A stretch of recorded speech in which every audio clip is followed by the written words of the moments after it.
Olá, mais uma semana iniciando aqui com você. Está começando agora o TV News e, claro, quero lhe agradecer por sua audiência, o seu carinho diário e por mais uma semana juntinhos. Hoje também é dia aqui de PQP com Toné. Hoje tem muitas informações. Tem também o Ela por Elas com a doutora Úrsula Matos, que já vai estar aqui no estúdio conosco. Olha, você que está nos assistindo também através do YouTube, é importante que você se inscreva e, além de fazer a sua inscrição, ative o sininho, ou seja, as notificações chegarão na tela do seu celular, computador, tablet, notebook, aonde você estiver. Dá para assistir ao TV News ao vivo, todos os dias, com muitas informações e quadros especiais. Olha, você também pode nos acompanhar através do nosso Instagram, TV Play Oficial. Entra lá, segue a gente, acompanha tudo isso em primeira mão. Bom dia, Tonezinho, o que você trouxe pra gente? Bom dia, Pérola, bom dia a todos que nos acompanham. Seguinte, temos notícias, né? Segunda-feira sempre é recheado de notícias. Umas boas, outras horríveis. Uma ruim ainda continua sendo essa questão da COP30 que vai ser realizada em Belém daqui a quase 30 dias, a partir do dia 10 de novembro. Continua o problema de hospedagem. O Brasil vai pagar mico. Outra é essa confusão ainda, essa expectativa, esse encontro de Trump com Lula. Uma hora vai ser na residência de praia que ele tem, Mar-a-Lago, acho que é na Flórida, então, do Trump, ou então vai ser em outro país, outro diz que vai ser presencial, diz que vai ser virtual, e fica nessa macaquice, isso é coisa de caipira mesmo, caipiragem. Ninguém sabe se vai ter ou não esse encontro. E seguinte, continuam os abusos, volto a falar, estou sendo repetitiva? Estou, mas continuo a falar sobre a questão de ciclovia ou motovia. Sempre estou repetindo e sempre alertando. Itabuna é uma das poucas cidades no Brasil que tem motovia, quer dizer, vias exclusivas para motos. Vamos falar também sobre o futebol. O Flamengo realmente está lá na ponta. Ganhou ontem do Corinthians por 2-1 de virada e continua líder. Outro assunto que a gente pode também abordar, Pérola, é sobre uma reunião que teve de avaliação sobre as obras que estão sendo realizadas aqui em Itabuna com recurso daquele empréstimo do banco, acho que é boliviano, Fomplata. Pérola.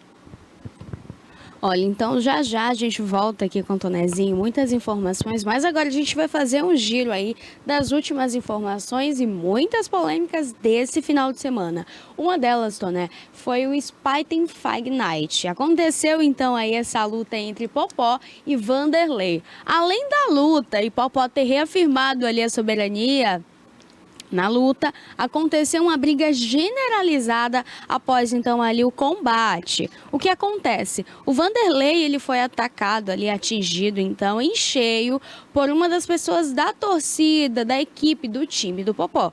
O que acontece é que ele já caiu ali desmaiado no chão, foi um momento de tensão, inclusive a gente assistiu lá em casa no sábado à noite, minha irmãzinha pequenininha, mãe, o homem morreu. O murro foi tão forte, Tona, que o coitado do Vanderlei caiu lá, ó, acho que já cansado da luta também. E quem ganhou a luta mesmo? Popó saiu aí com a melhor, Popó levou a melhor. Agora, tem outra informação também, além do vídeo que a gente vai passar aí. Já está pronto, produção? Pronto, pode colocar pra gente. Fim de papo, foi pra conta, a vitória é do Arcelino Popó Freitas. Popó vence Vanderlei Silva e a briga generalizada. Aí não. As duas equipes acabaram entrando no ringue. Era tudo o que não podia acontecer. Aí não. Não é esse exemplo que a gente quer passar. Não é esse exemplo. A segurança tem que ser acionada agora. Definitivamente não é isso que a gente queria estar vivendo. Não é esse o exemplo que os atletas de esporte de combate dão para o mundo inteiro. Atitude muito, muito feia das duas equipes e dos dois atletas. Não é isso que a gente... Olha, a gente consegue ver ali que justamente no momento em que o Popó ele se levanta, com ar ali, né, de campeão, ele faz ali alguns gestos, né, mostrando a luva. Pessoas já invadem ali o ringue e a gente vê o momento exato em que o Vanderlei foi nocauteado. Olha só, a imagem mostra, ele cai no chão, fica muito machucado. A gente percebe, Tonai, que pela imagem, pelo vídeo, ó, ele já cai no chão e ele fica ali no chão. O murro foi muito forte, realmente o impacto foi muito grande. A gente espera, né, que agora... Estava em disputa algum título, alguma coisa? Não, era entre eles dois. Era um amistoso? Era mais em pra futebol, ver a gente diz que é um quem amistoso, fosse o melhor, né? quem vence o melhor. E aí todo mundo sabe que o Popó é bom, o Vanderlei também é muito bom. O Popó já é misericórdia, 30 milhões de vezes campeão. O Vanderlei também, ele sempre vence. E aí, né, era um duelo de gigantes.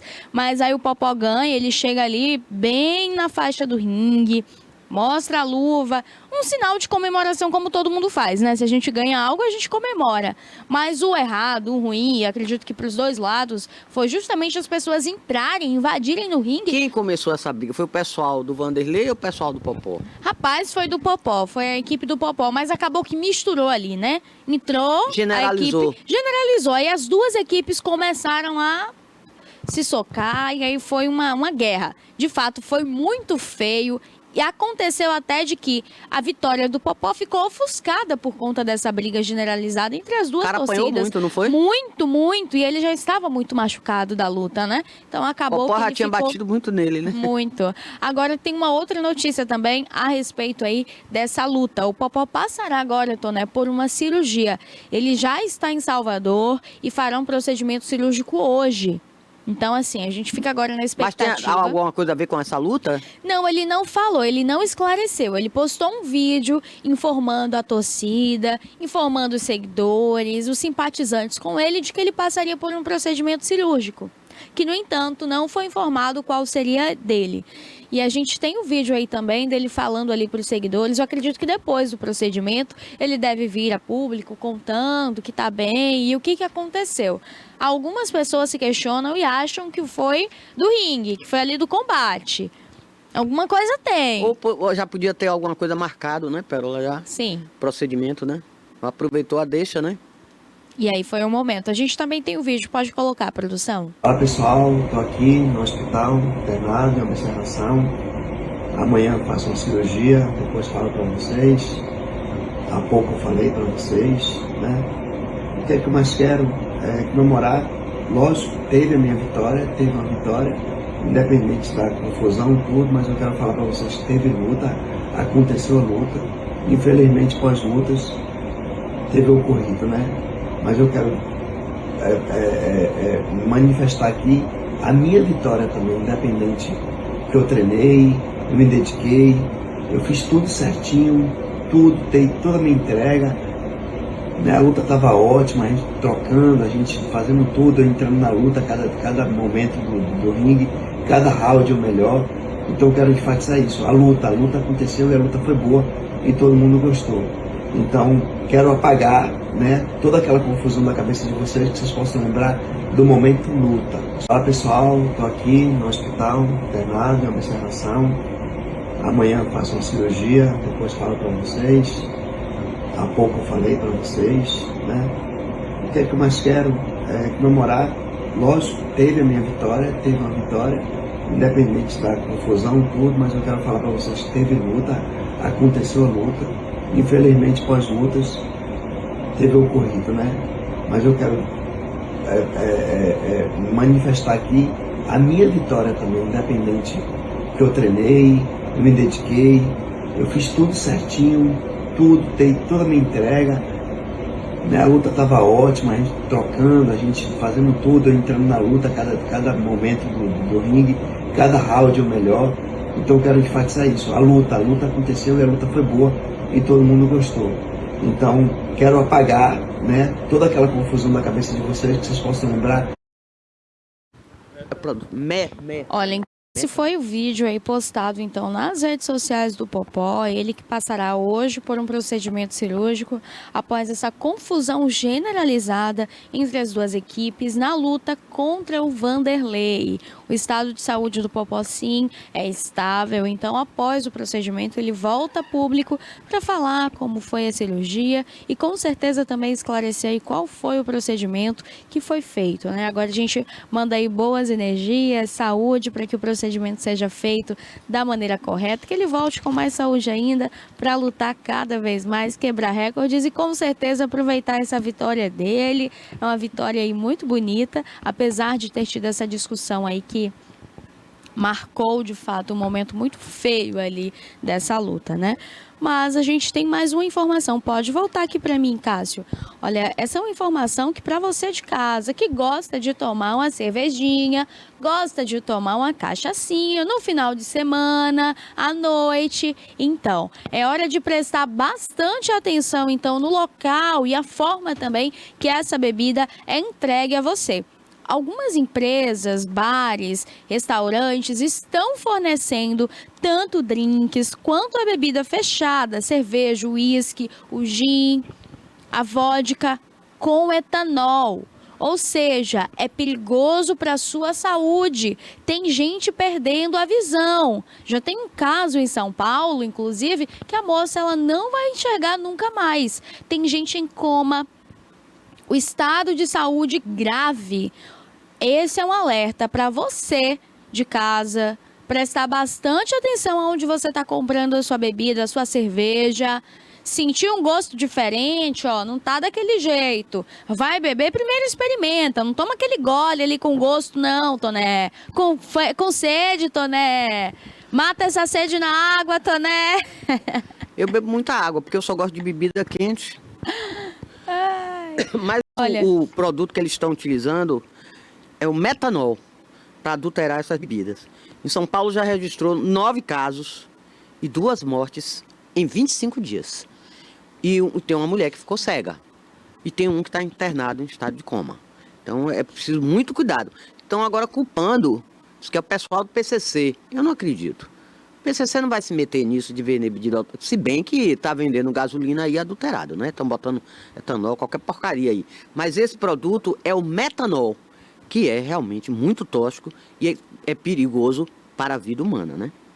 A recomendação é que bares, empresas e demais estabelecimentos redobrem a atenção quanto à procedência desses produtos oferecidos e que a população adquira apenas bebidas de fabricantes legalizados. Mas quando você está no bar já bebendo, você não está nem aí. Me dá uma dose de uísque, uma dose de gin, de vodka. Ou então você pode tomar um drink que vem com vodka, com gin, esses drinks aí, uns coquetéis, e pode estar adulterado com esse tal desse metanol. E aí você vai passar mal, você não sabe. Como é que você vai saber? Agora, o estabelecimento, eu acho que também tem que ser investigado, porque está comprando essas bebidas de procedência duvidosa. Exatamente, né, Tony? Aquela velha conversa que todo mundo sabe. O que começa errado, termina errado. Então, se a gente está vendo esses casos, é porque existem empresas não legalizadas, que não passam por nenhuma fiscalização, que vendem, fornecem de qualquer jeito. E existem também os compradores que compram de qualquer jeito. Então, infelizmente, a gente fica numa situação muito complicada. Isso cabe também, Toné, ao serviço de vigilância fazer sim uma fiscalização. Essas empresas precisam ser fiscalizadas e, claro, precisa combater, porque não adianta só combater a empresa, o restaurante, o bar, a venda da esquina. Mas e essas empresas que estão fornecendo esses produtos, Toné? Quando que a fiscalização vai chegar lá? Então, a gente precisa encontrar onde está a raiz do problema e, claro, alertar você de casa, porque tem sim jovem ficando cego, tem pessoas perdendo a sua saúde por conta de quê? De uma bebida batizada, uma bebida que vem com produto tóxico para a sua saúde. Então, é hora da gente prestar Pérola, atenção. Desculpa aí. Para entender melhor, o metanol é o CH3OH. É uma substância altamente inflamável, tóxica e de difícil identificação, que é pior, você não consegue identificar. O produto é um tipo de álcool simples, incolor e inflamável, com cheiro semelhante ao de bebida alcoólica. Aí é que está o perigo. Chamado de álcool de madeira.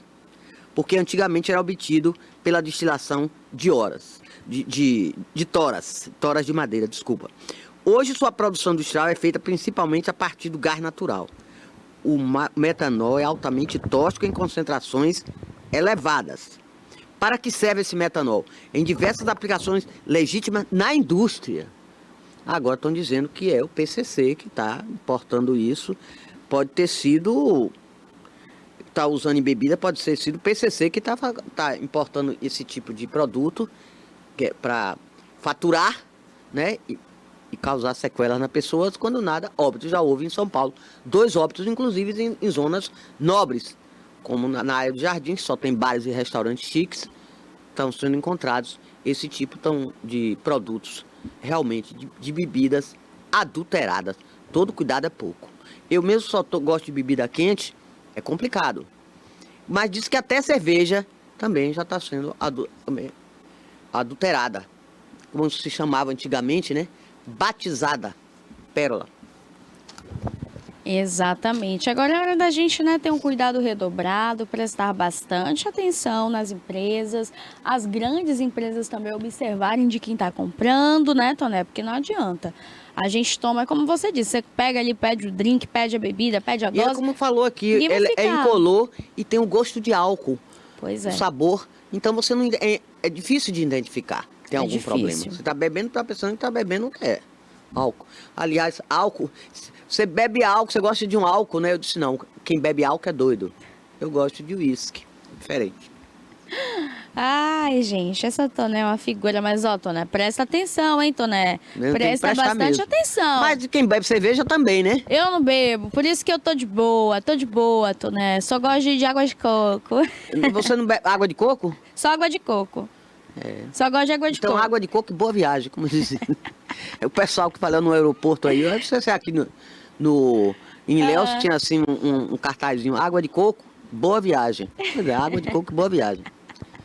Ô, Toné, olha, a gente tem mais uma informação aqui antes de passar a bola aí para Úrsula Matos em mais um episódio do Ela por Elas. É o seguinte, o ministro da Saúde, o Alexandre Padilha, ele surpreendeu os passageiros em um voo entre Brasília e o Rio de Janeiro. Uma das passageiras havia passado mal, tido ali então um pico de hipoglicemia. Ele então foi socorrer essa passageira, deixou todo mundo ali surpreso, mas para curiosidade, para quem não sabe, ele é médico formado, tá? Ele é médico por formação e ele então deu ali os primeiros socorros, atendeu aquela moça e ajudou naquele caso ali que fez assim um burburinho nas redes sociais. A gente tem a imagem aí, pode colocar, produção. Dá licença aqui.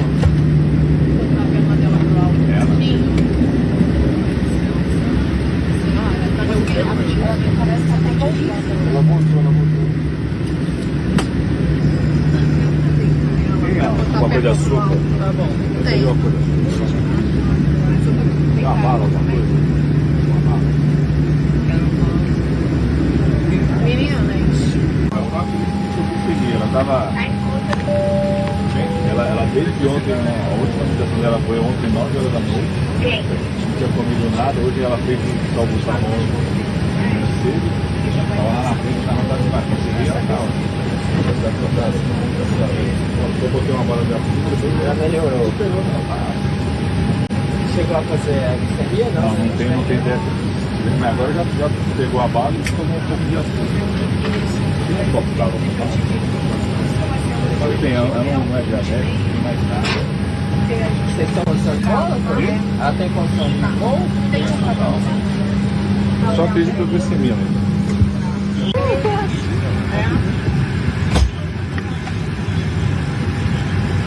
Agora ela já tomou. Ela já chupou a bala.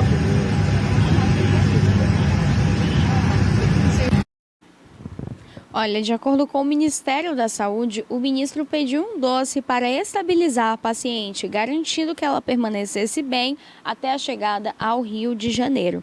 Os vídeos foram feitos por passageiros que registraram o momento em que o Alexandre Padilha acompanha essa mulher, a passageira, que não precisou de atendimento adicional após o desembarque. Ele atendeu a passageira que sofreu um desmaio causado, então, por hipoglicemia e permaneceu ao lado dela durante todo o voo até o destino. Olha só, a gente consegue ver aí, pelas imagens, ele explicando ali, então, para o pessoal dos primeiros socorros. Então, ele diz que ela teve um caso de hipoglicemia, né, quando acontece ali do açúcar no sangue baixar demais. Ela tinha se alimentado 9 horas da noite seguinte. A gente não sabe exatamente o horário desse voo, mas a gente percebe que é no dia seguinte, que já está ali com o sol e pela claridade também que vem ali em direção a eles pelas janelas do avião. A gente consegue que deve ser ali mais ou menos de 10 em diante, de 10 horas da manhã em seguinte, né? Que é quando o sol está mais forte, aquele sol mais vivo, mais claro. Então, a gente consegue observar aí, então, também que ele até coloca ali na boca também, provou, viu que era doce de fato, entrega até essa passageira e ele acompanha essa passageira, então, ali até o destino final, que é no Rio de Janeiro. Ainda bem, né, que ela teve ali o atendimento e a gente não é um gesto de parabenizar, mas de entender que, de fato, né, você está à frente de um ministério, você tem que fazer jus a ele. Então, que o Ministério da Saúde continue, né, cuidando, e não só no caso desse, que coincide ali de ter um voo juntos, mas que visem, né, cuidar da saúde dos brasileiros da forma correta, da maneira que deve ser. Mas hoje a gente também vai ter o quê? Hoje a gente tem Ela por Elas, doutora Úrsula Matos, com mais um episódio especial. Por isso, pode rodar a vinheta, porque vem aí Ela por Elas.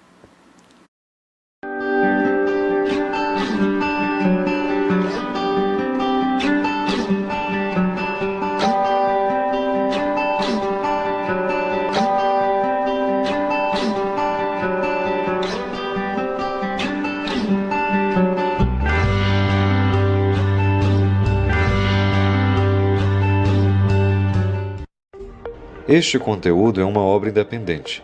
Seus comentários e opiniões são de responsabilidade dos seus idealizadores, não refletindo pensamentos e opiniões da emissora TVI.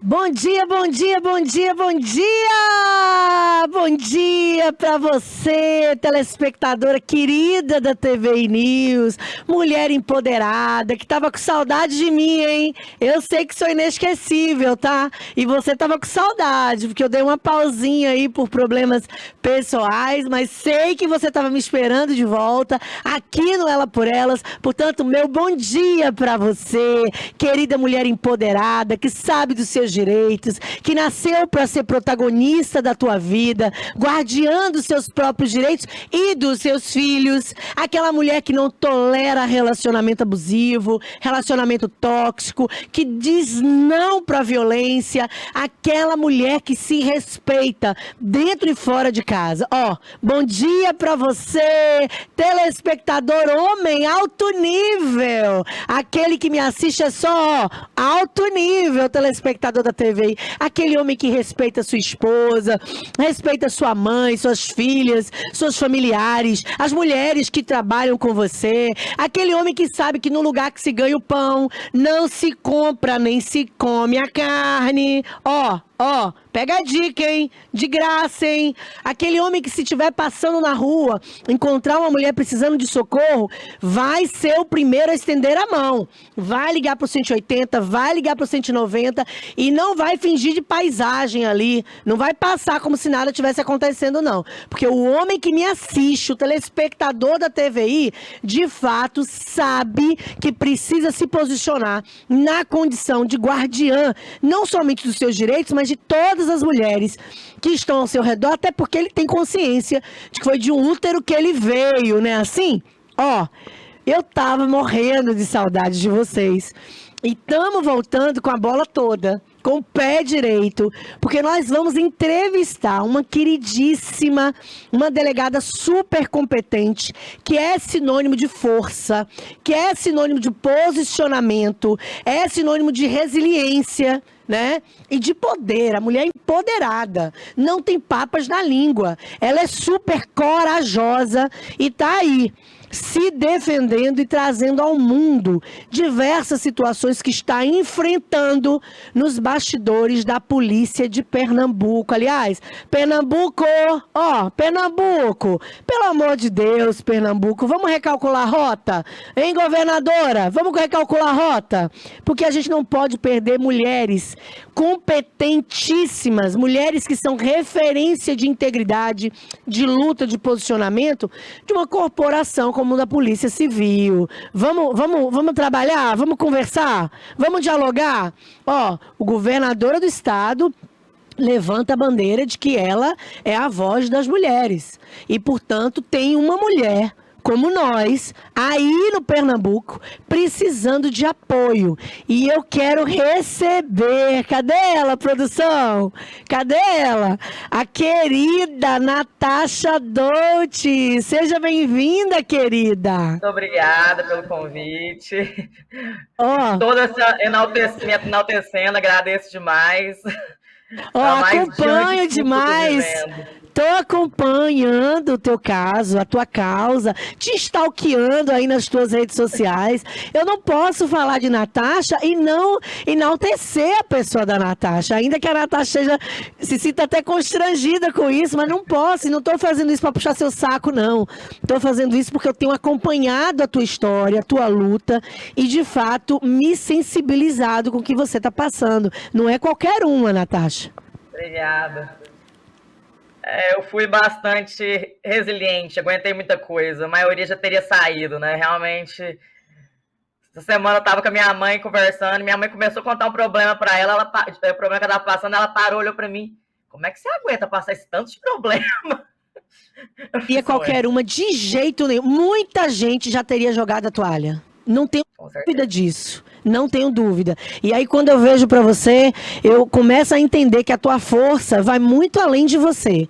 Eu não tenho dúvidas que Deus está contigo e que é Ele que renova as tuas forças, porque para enfrentar as coisas que você já... vamos começar? Vamos começar? Primeiro eu quero dizer para todo mundo que me assiste que a Natasha é um milagre. Eu não vou começar falando de problema, não, tá?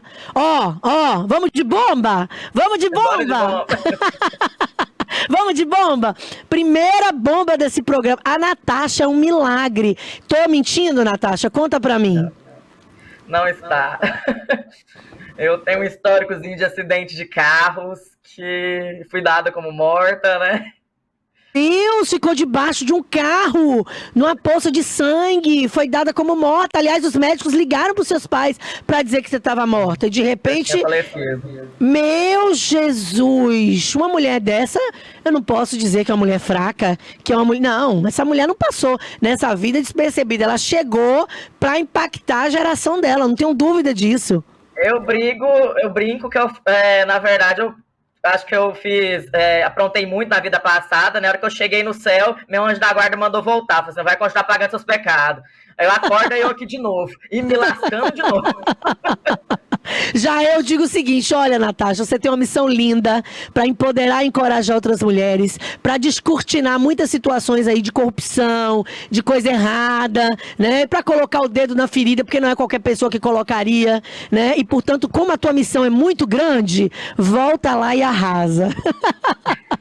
Mas conta para mim. Vou tentar.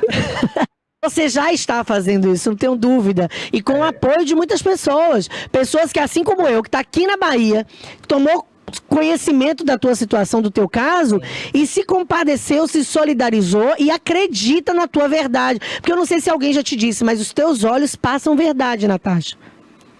Não, nunca tinha ouvido, não. Mas eu falo assim, o pessoal não fala que às vezes não acredita, mas, gente, mas tudo que eu falo, eu provo. Eu tenho documentos, eu tenho tudo. O que mais vocês precisam, né?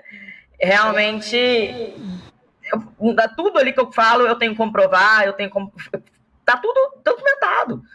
Contextualizar, né? Então, bora contextualizar o que de fato está acontecendo com a Natasha. O que você tem enfrentado dentro aí dessa situação da polícia do Pernambuco, o que você está enfrentando nos bastidores, perseguição, ameaça, acusações de corrupção, de fato, o que você está passando, assédio, o que você está passando? Eu acho que hoje eu estou mostrando o que é os bastidores da polícia, que a mídia, ela tenta não mostrar para ninguém. Sempre que tem um suicídio, alguma pessoa que tira a vida, um policial, sempre é passado sobrecarga do trabalho policial. E é mentira, não é a sobrecarga do trabalho policial. O trabalho policial, trabalho policial, para quem gosta, é um prazer. Eu vejo homicídio, eu fui de homicídios, vejo 10 cadáveres, a gente acha aquilo lindo. Lindo assim, né? Dorme tranquilo, a gente está acostumado, a gente gosta de investigar, é um prazer colocar bandido na cadeia. Então, assim, isso nunca vai ser um problema para o policial de verdade. E até quem não gosta da atividade fim, rapidamente sai da atividade policial.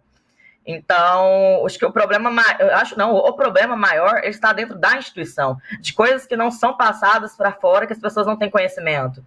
Então, é uma instituição extremamente machista, e eu fui para um estado extremamente machista, que o Nordeste é bem mais machista, que eu sou de Goiás.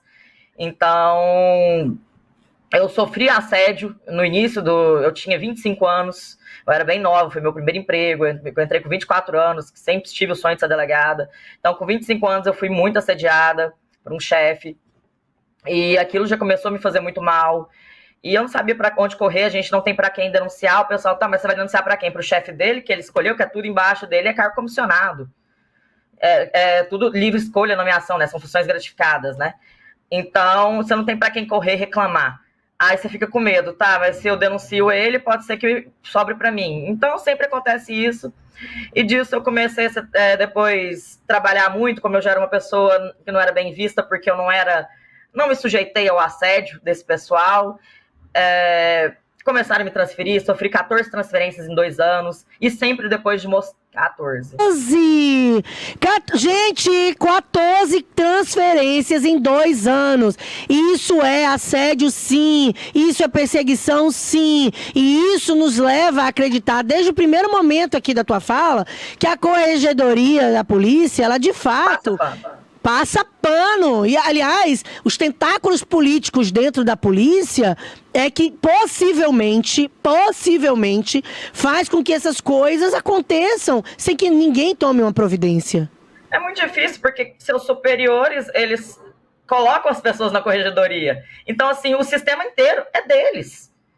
Então, assim, você vai entrar na justiça, você vai entrar contra o Estado, porque essas pessoas não estão respondendo como elas. São servidoras públicas, então você tem que entrar contra o Estado. E uma ação judicial contra o Estado, para você ganhar, é muito difícil, quando não demora anos. Então, assim, você realmente não tem para onde correr. Então, você briga com o pessoal que, literalmente, aí você começa a entender o que é o sistema. Então, você vê muita coisa errada. Eu tenho um livro que eu até ganhei, foi de um juiz, que ele é juiz de São Paulo, que já foi delegado, e ele conta a história desse delegado Rodrigo, que foi com base nas vivências que ele passou. Eu li aquele livro e falei, gente, eu passei por tudo isso. A gente vê corrupção na nossa frente, e a gente não tem como reclamar, porque uma coisa que ele fala nesse livro a sociedade, que é a primeira a falar da corrupção, ela é a primeira a chegar na delegacia querendo dar um jeitinho. E ela olha de cara feio pro delegado que não dá um jeitinho. Entendeu? Então, é complicado. Você realmente tem uma sociedade que não está do seu lado e você tem um sistema inteiro contra você. Então, você vê o seu chefe ali em cima fazendo coisa errada, se denunciar para a corregedoria é dele. Quem vai responder sou eu. E foi isso que aconteceu comigo. Eu denunciei o assédio. Quem foi punida? Eu. Então, assim, foi isso que aconteceu. Eu fiquei muito mal. Na época, eu fiquei um ano de licença psiquiátrica afastada, depois dessas inúmeras transferências. E, assim, não é questão do meu trabalho, porque todos os lugares que eu fui, eu respondi, isso está documentado, as localidades todas tiveram redução de criminalidade, porque eu sempre trabalhei muito mais que a minha carga horária. Trabalho final de semana, quando tiver, tem à noite, vamos. Eu estou sempre, assim, ajeitando as minhas equipes, né, para poder dar o descanso para eles, mas isso é unânime com todo mundo. A Natasha é a pessoa que mais trabalha em delegacia. Eu não sou o delegado que não vai para delegacia, eu sempre estou na minha delegacia. Sim. Então, isso eu fiquei muito mal na época, porque, assim, é a profissão que eu queria, me dediquei a isso, e de repente eu não estou mais conseguindo prestar o meu serviço, porque as pessoas estão me perseguindo, por ego, por vaidade. Então, nisso eu fiquei um ano de licença psiquiátrica, e quando eu voltei porque um gestor me chamou para trabalhar com ele. E eu falei pra ele, você tem noção que você está comprando uma briga muito grande? Que o pessoal da gestão, acima de mim, não gosta de mim? Ele, não quero acreditar nisso, você é uma ótima delegada, vem para trabalhar comigo. Eu falei, tudo bem. Aí eu voltei depois de um ano. E a Corregedoria abriu 5 procedimentos contra mim. Um, da atual subchefe, me notificando por falta de serviço, de licença médica. Estava documentado. Isso, pelo amor de Deus.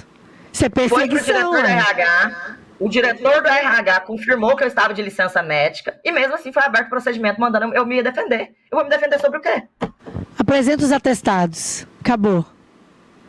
Não é possível. Não, mas estava lá, os atestados já foram apresentados, já foi feito perícia, porque a gente é servidor público, a gente faz perícia oficial. Sim, O sim. RH falou assim, ela realmente está de licença médica, tá aqui, ela já entrou com o atestado certinho. Aí eu não sei o que eles queria queriam que que você me se defendesse defendesse. do óbvio. Eu tenho direito à licença médica, eu tenho direito a ficar doente. Então, assim, foram coisas bem absurdas. Aí, nisso, quando eles me deram 5 notificações, daí eu formalizei realmente uma denúncia, que é uma denúncia de 700 páginas, enumerando todos os assédios que eu passei, as transferências, os processos absurdos que eu sofri, assédio sexual, que foi... A Corregedoria chegou, né, diante do meu depoimento e do mensagem de WhatsApp que eu mostrei do meu chefe. A Corregedoria pediu, no final de uns procedimentos meu, para abrir investigação de assédio contra esse chefe, só que eles não abriram. Eles literalmente engavetaram. É isso que eles fazem. Então, eu peguei e coloquei tudo nesse processo, coloquei todas as provas, né, os anexos, por isso que são 700 páginas. E o que eles fizeram? O que eles sempre fazem? Engavetaram. Arquivaram. Sem uma resolução. Não arquivaram. Eles nem deram arquivar, porque arquivar você tem que dar uma solução, né? Eles não deram, eles engavetaram. Eles simplesmente passou para a chefe de polícia, a chefe de polícia mandou assim, tendo em vista o que ela passou aí, que ela tá relatando, ver se ela tá bem, e manda ela pro psicólogo. Eu falei, nossa! Oi? Responsabilizar o pessoal, eles não querem, não. E o cara trabalhando como se nada tivesse acontecendo. E a subdelegada também. O pior é isso, eu estou enfrentando processos. E o que aconteceu? Logo depois disso que eu fiz essa denúncia, 1 mês depois, 1 ou 2 meses depois, me imputaram falsamente corrupção. Meu Deus do céu, Natasha. Criaram um absurdo. Talvez é um caso que vocês se recordem, que era no caso do Rodrigo Carvalheira, que é um rapaz que estava respondendo por estupro, saiu no Fantástico. E colocaram que eu estava, por ser amiga dele, eu poderia interferir no inquérito, e colocaram como se eu fosse uma pessoa muito influente na polícia, e por ele ter contato comigo, ele tinha que ser preso. Foi absurdo.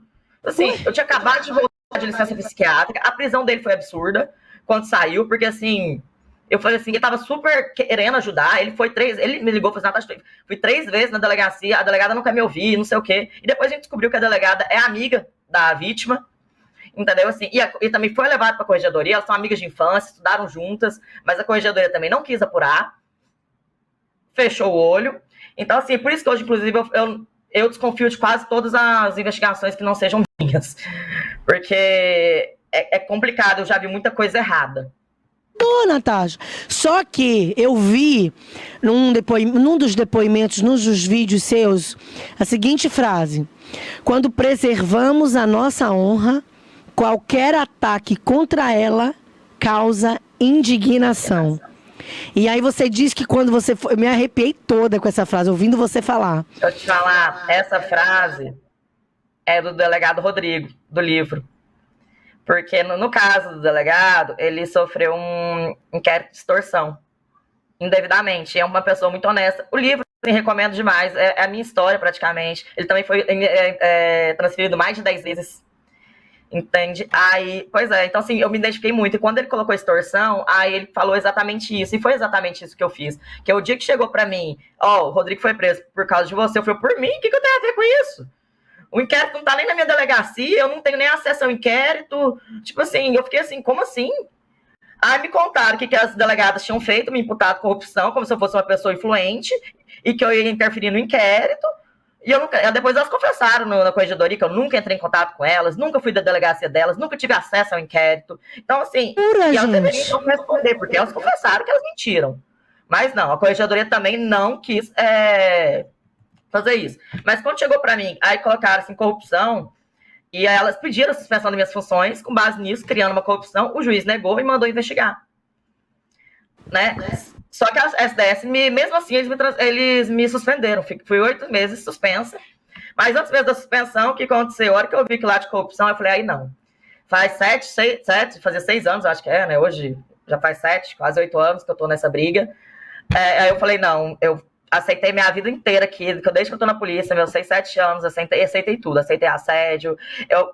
Sim, passei por tanta coisa absurda, eles acabaram com o meu psicológico, assim, uma coisa que eu tinha certeza. Aquilo eu não queria mais. Então, eu liguei para um amigo meu que é delegado aposentado e falou, Natasha, você vai ser demitida porque eles querem isso, então eles vão fraudar a sua demissão, mas depois você volta na justiça porque não é corrupção. Aí eu falei, negativo. Inacreditável. E tudo isso você se reportando a primeira denúncia que você fez, atualizando o que estava acontecendo nos bastidores. Sim. Nesse dia, que da prisão do Rodrigo, eu invadi o gabinete da chefia de polícia. Tava o chefe, a subchefe, que é a atual subchefe, é a pessoa que mais me persegue, né, que foi a responsável pelos maiores atos de assédio contra mim. E eu literalmente invadi o gabinete e falei pra eles. Eu falei assim, ó, tá vendo o que aconteceu? Ele, não tô sabendo não. Eu falei, você não tá sabendo? Que chefe de polícia é o senhor? Que estão pedindo suspensão de uma delegada sua e o senhor não tá sabendo? Porque isso é impossível na polícia, ele não estar sabendo. O chefe e a subchefe estão sabendo. Impossível você imputar corrupção para um delegado e o chefe de polícia não saber. Óbvio que ele sabia. Eles precisam assinar as determinações, se vai afastar, se não vai. Passou pela inteligência. Então, no mínimo contraditório. Eu peguei e falei pra ele, assim, coloquei a mão no ombro dele e falei assim, você quer me demitir? Agora você vai. Mas vai ser por escândalo, porque corrupção você não me demite nunca. Aí foi aí que eu comecei a fazer tudo que eu tô fazendo. Porque eu falei assim, eu não aceito, eu prefiro não conseguir na justiça porque eu fiz escândalo, do que passar o resto da minha vida sendo apontado por corrupção por uma coisa que eu nunca fiz na minha vida. Realmente, eu acho que eu falei assim, meu caráter, minha imagem vale mais que qualquer cargo. Meu Deus. Eu acho que... Então, inclusive, foi isso que eu comecei a fazer tudo, fui atrás de mídia, fui atrás muito das mídias grandes, o pessoal, teve realmente emissoras grandes que falaram, não tenho coragem de contar seu caso, eu sei que tudo que você fala é verdade, mas aqui a gente não vai falar. Tasha, vem cá. Porque isso também envolve coisa política. Isso que eu ia dizer agora, eu vou chegar lá, porque veja, a governadora do estado, ela tem tentáculos dentro da polícia, até porque ela é a autoridade máxima. Exatamente. E ela nunca te deu oportunidade de uma reunião, de conversar com você? Você já pediu alguma oportunidade de audiência com ela? Várias vezes. E aí, documentou isso pediu, através de e-mails? Documentado, Simpol pedindo, mandou ofício, logo depois saiu minha demissão. Eu já fiz vários vídeos, já fui para várias emissoras, falei, senta e conversa comigo, porque assim, meu interesse não é vingança, meu interesse é realmente olhar daqui para frente. Eu acho que Pernambuco, eu tenho certeza, depois de várias lotações que eu passei, então eu comecei a denunciar muita coisa, de números fictícios da polícia, que eles fraudam os números, de números de prisões, então assim, isso eu tomei conhecimento depois de 14 lotações que eles me deram, que foi o conhecimento que eles me deram, que foi o problema deles, eles me deram tamanho conhecimento. Então assim, Polícia Civil de Pernambuco tem condições de ser uma das melhores polícias do Brasil, tem um pessoal muito bom, não tem uma criminalidade organizada tanto quanto São Paulo e Rio de Janeiro. Tem criminalidade organizada? Tem, óbvio, igual tem em todos os estados, né? Mas não quanto Rio de Janeiro e São Paulo. Ainda é algo que dá para controlar. Isso porque eu já fui delegada de homicídios do bairro mais perigoso de Recife e eu consegui reduzir a criminalidade lá. Eu consegui deixar um mês lá sem homicídios em um bairro que era 7 a 8 homicídios por semana. Meu Deus, eu fui delegada do isso em números comprova a tua qualidade enquanto profissional, a tua competência. Não, isso aí, até o pessoal que me persegue, que está tentando minha demissão, eles isso é inevitável, é inegável, todo mundo fala, a Natasha é uma máquina, mas é problemática. É isso que eles tentam passar para mim. Porque não está calada diante dos abusos que está vivendo. Porque o que eles queriam é que você ficasse caladinha, aguentando com a mordaça. Mas eu quero dizer uma coisa para vocês que estão me ouvindo. O silêncio da vítima só beneficia uma pessoa, que é o agressor. Só beneficia você, que está atrás dela, né, perseguindo, ameaçando, caluniando, injuriando, criando situações fictícias nos bastidores, acusações falaciosas, caluniosas. O silêncio dela só beneficia você. Agora, o que eu estou assustada é o seguinte: a governadora do estado, você vai me corrigir se eu estiver falando besteira, mas a governadora do estado é alguém que levanta a bandeira da mulher. Eu sou uma governadora mulher, os direitos das mulheres, eu isso, eu aquilo, papapá. Eu stalkeei as redes sociais da Raquel, né? Então, é inadmissível, é injustificável que ela não tenha conseguido um momento para receber você, ouvir as suas razões, né? E conseguir recalcular a rota de toda uma investigação que, na verdade, não aconteceu. Não aconteceu. Então, porque veja só, eu costumo dizer, Raquel, o nome do programa é bem sugestivo, ó, Ela por Elas. Eu costumo dizer que além da gente não legitimar as nossas capacidades, e a gente pouco vê mulheres em lugares de destaque, né, de poder, de fala, etc. Algumas, quando chegam lá para nos representar, caem na besteira de ser mais uma do mesmo. E aí, mulher em lugar de poder, mas que não exerce uma representatividade positiva, é melhor que ela continue dentro de casa. É melhor que ela continue dentro de casa. E eu acredito que as mulheres do Pernambuco que votaram na Raquel, na governadora do estado, votaram acreditando que de fato ela seria uma figura representativa positiva para nós mulheres. Nós vivemos, Natasha, no 5º país do mundo que mais mata mulheres. Nós enfrentamos uma epidemia e um câncer social em que todos os tipos de violências contra as mulheres cresceram absurdamente. É Úrsula que está dizendo isso? Não. Quem disse isso foi o 19º Fórum de Segurança Pública. Inclusive assédio moral. Inclusive assédio sexual. Inclusive ameaças, intimidações e violências psicológicas e funcionais. E é o que essa moça está vivendo, é o que a Natasha está vivendo. Portanto, a gente fechar os olhos para isso, o sistema fechar os olhos para isso, é um absurdo. E quando o sistema está representado por uma de nós, uma mulher, que tem a possibilidade de virar a chave e dizer, não, ei, enquanto eu estiver aqui isso não vai acontecer. E não faz, parece que as coisas ficam piores, Natasha. Porque a gente espera dela que ela faça, por exemplo, o que o presidente da República fez. Quando a ministra do Estado denunciou um outro ministro, e ele foi sumariamente, retirado do cargo, da cadeira, para que ele não pudesse comprometer as investigações. Quer dizer, o presidente da República, que é homem, e olha que eu não estou falando de política não, hein? Nem de A nem de B, eu estou falando de posicionamento, de conduta e comportamento, eu estou falando de atitude. Ele foi lá e sumariamente ele deu um jeito naquilo ali até que as coisas andassem, fluíssem. Aí a gente tem uma governadora do estado que está vendo isso acontecendo e tomando proporções. Você está pensando que o seu problema só está no Pernambuco? Tá não. Aliás, o seu caso no Pernambuco já ultrapassou as fronteiras do estado e mais, já encorajou outras mulheres. Porque eu vi outra delegada do estado do Pernambuco denunciando essa mesma delegada que está te perseguindo. E eu nem conheço essa delegada, a que denunciou. Não é do meu concurso, nem conhecia. Pois é, comecei ou seja, a seguir ela nas redes sociais depois que saiu isso. Não tem como dizer que vocês combinaram, não tem como dizer que vocês pegaram a mão uma da outra para dizer, vamos agora levantar o couro contra a mesma pessoa. Não. Não. É porque quem infelizmente tem um perfil de perseguição, de ameaça, de intimidação, faz com 1, faz com 2, faz com 3, faz com 10. E enquanto ninguém cortar as asas, vai continuar fazendo. Quem faz mal para uma pessoa, faz para várias. Eu sei de várias histórias dessa mesma subchefe, mesmo ela queria me transferir para a CEPLANC, que ela permuta forçada. Aí eu fiquei sabendo, inclusive, que na CEPLANC ela estava obrigando todo mundo, 7 horas da manhã, a tirar foto e mandar para ela. Eu falei, olha que eu falei assim, o pessoal não tá fazendo isso não, né? O pessoal falou, tá. Eu falei, ai, meu Deus. Eu falei, por isso que eu não consigo, porque se fosse eu falei assim, não tiro. 7 da manhã para tirar foto.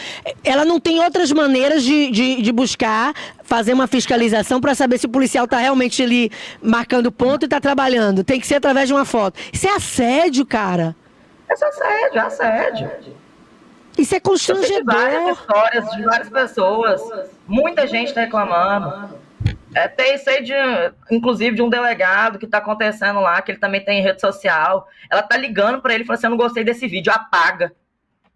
É minha rede social. Ingerência, interferência na vida pessoal e na vida da pessoa, absurdo. Vem cá, eu quero saber de você o seguinte: além de colocar a boca no trombone, você já tomou alguma medida judicial? Então, o problema é que eu falo assim, que eu tô vivendo é bizarro, porque eles têm o sistema inteiro. Eu vou pedir para abrir um inquérito contra eles. Quem vai abrir? Eles abriram um inquérito de difamação minha e colocaram difamação contra a Polícia Civil. Falou que eu tô difamando a Polícia Civil. Eu falei: nossa, falar a verdade é difamação. Eu fiz um vídeo cobrando investigação, porque tinha um áudio que estava denunciando corrupção de desvio de armas lá em Pernambuco. Porque não sei se você já soube aí também, em Pernambuco, mais de 1.000 armas foram desviadas do CORE. Sumiram. E depois, o mesmo delegado que estava nessa unidade foi transferido e as armas sumiram da autoridade de novo. Ou seja, as armas, por onde ele passa, as armas criam um toque mágico e viram purpurina, né? Mas ele está num cargo de gestão, de função de confiança. Eu fiz um vídeo cobrando a investigação. Foi isso que eu fiz. Não sei se é verdade. Eu falo, no mínimo, aquilo que ele tem é uma negligência na guarda das armas. Claro, no mínimo, sumiu sob a gestão dele. Subiu sob a gestão dele. Se fosse na minha delegacia tivesse subido uma arma, eu tenho certeza que o pátio estava aberto no dia seguinte. Não tenha dúvida disso. Assim, mas não, ele nunca respondeu processo nenhum. Aí eu fiz uma investigação, eu fiz um vídeo cobrando uma investigação, falando para a governadora, toma as rédeas. Abriram um inquérito contra mim, falando que eu estava difamando ele, me indiciaram, ele entrou na justiça contra mim, ele já foi casado com juíza, ele foi casado com a juíza da Operação Integration, da Deolane Gustavo Lima, que tem bastante influência no judiciário. Eu fui condenada a R$35 mil. O que eu tô passando, o que eu tô vivendo, eu vejo assim, é bizarro. Ele rasga a Constituição Federal, a lei na sua cara e não tá nem aí. E tipo assim, o sistema Fora que teu emocional fica bombardeado, porque todo dia uma coisa nova. Todo dia uma coisa nova. Foi assim, realmente eu falei que eu não ia pedir licença, não ia me afastar mais, até esse pessoal decidir. Que eu entrei e falei assim: ou vocês vão me demitir ou vão me deixar em paz. E vai aprender a trabalhar. Né? E realmente eles não fazem nada disso. Eles nem me demitem, nem assinam a minha demissão e continuam abrindo um monte de processo. São ainda porque eu vi um vídeo falando da tua demissão, mas não foi assinada. Não, tá na mão da governadora. Ô governadora, Raquel Lira, você tem uma grande oportunidade de desfazer toda uma injustiça que já está aí, ó. Não é nem debaixo do teu nariz mais. É passando na frente dos teus olhos.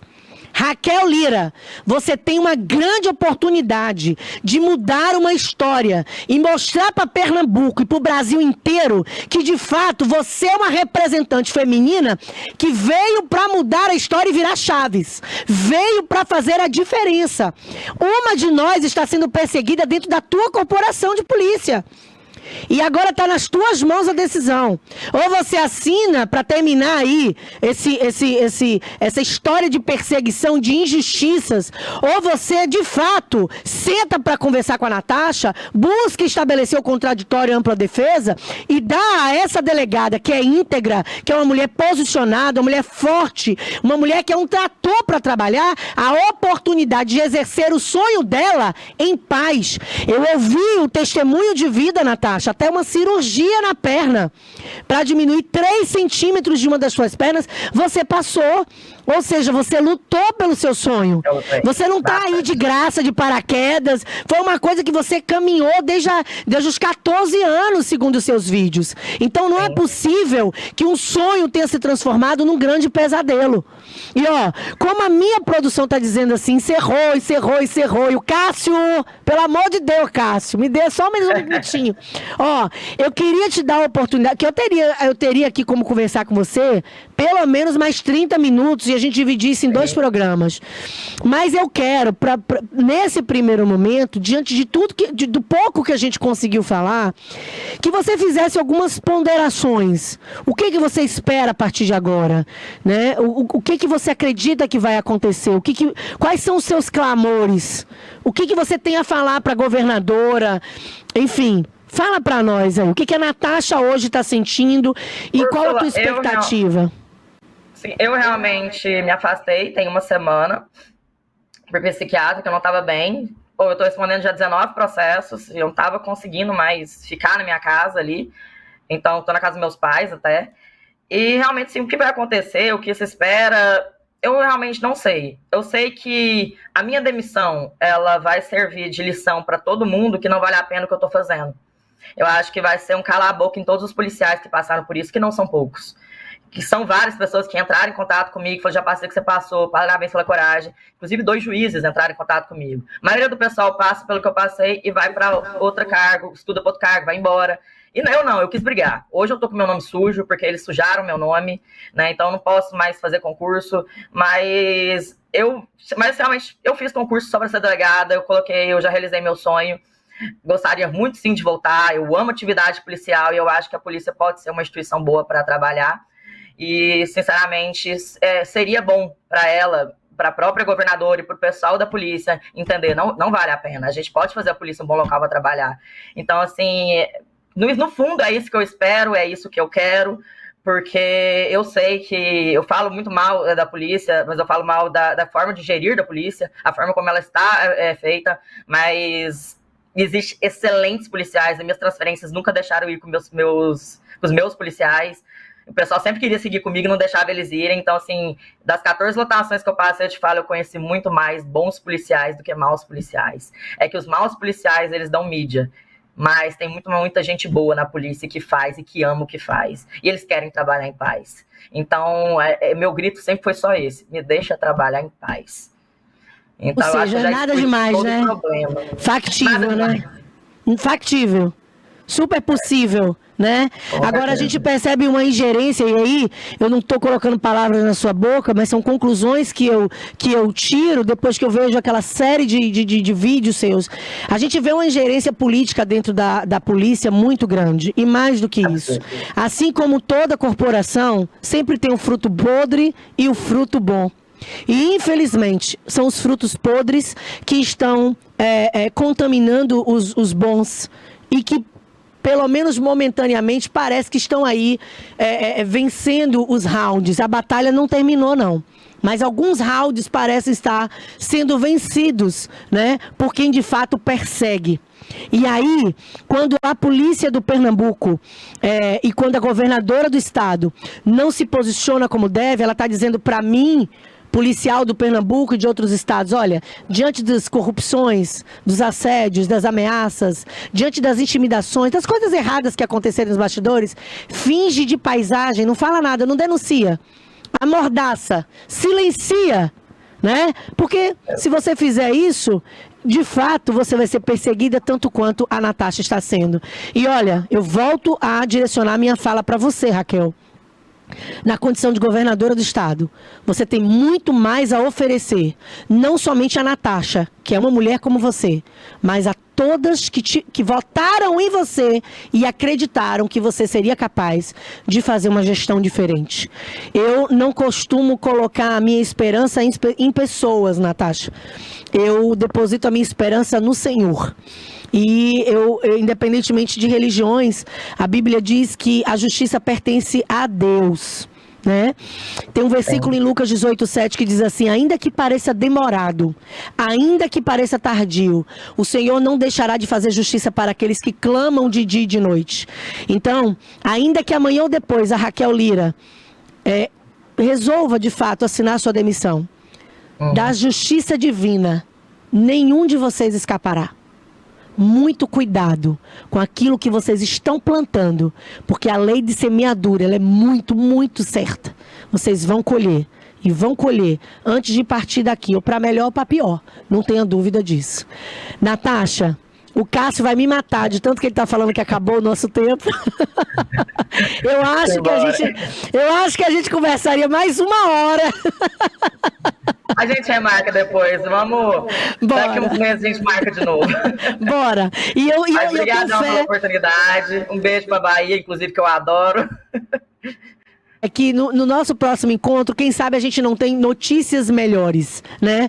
Mas uma coisa eu tenho para te dizer: o judiciário tá aí, né, para que você possa, inclusive, conseguir anular qualquer decisão arbitrária que, de fato, sinalize pela sua demissão definitiva.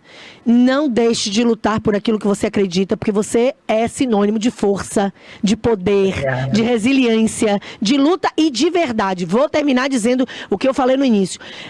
Todos os vídeos que eu assisti você falando, eu encontrava a verdade nos seus olhos antes de ouvir as suas palavras. Não tenha dúvida de que você nasceu para impactar a sua geração, não só dentro da corporação de polícia, como fora. E que você inspira pessoas. Eu estou aqui na Bahia, mas me sinto inspirada e impactada com a sua força e o seu posicionamento. Obrigadão. Obrigada mesmo pela oportunidade de estar com você e de trazer o teu caso aqui para o nosso telespectador da TVI. Esse é o Ela por Ela de hoje. Até a próxima semana. Fique com Deus.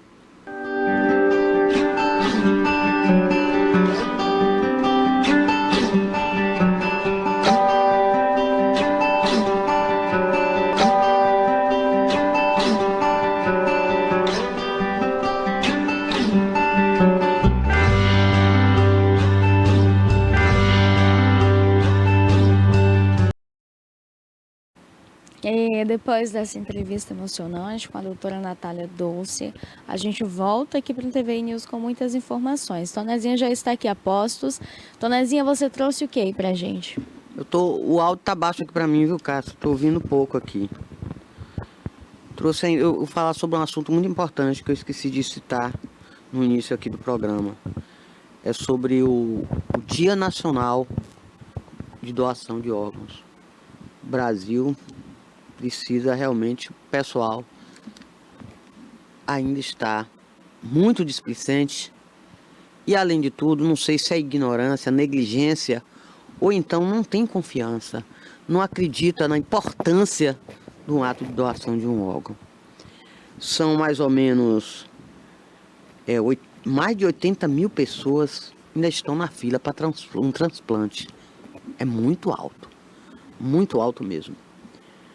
E apesar de que já foram realizados aqui no Brasil 7 mil transplantes de órgãos e 13 mil de córnea somente em 2025, até setembro, que foi o dia 27, que foi o Dia Nacional de Doação de Órgãos.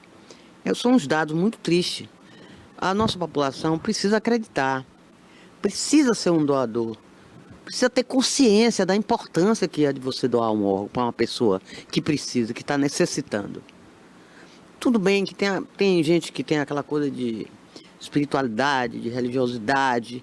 Tudo bem, mas principalmente por você ter isso, se você tem, então mais ainda, você tem assim não é uma obrigação, mas um dever de ser solidário com o próximo. O Brasil celebrou nesse sábado o Dia Nacional de Doação de Órgãos.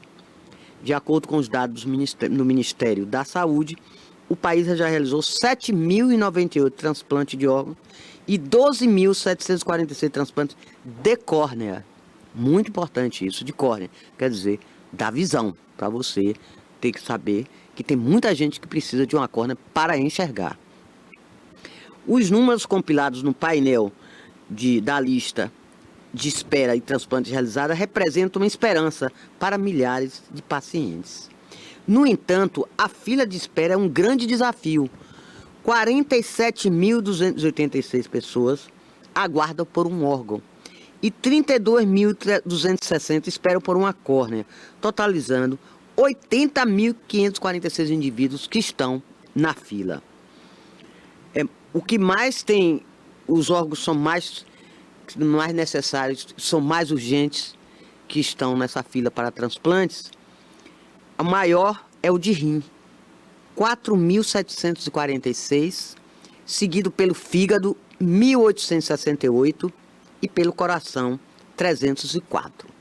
Os dados indicam a predominância de receptores masculinos no transplante de órgãos, 62%, e femininos no transplante de córnea, que são 54%.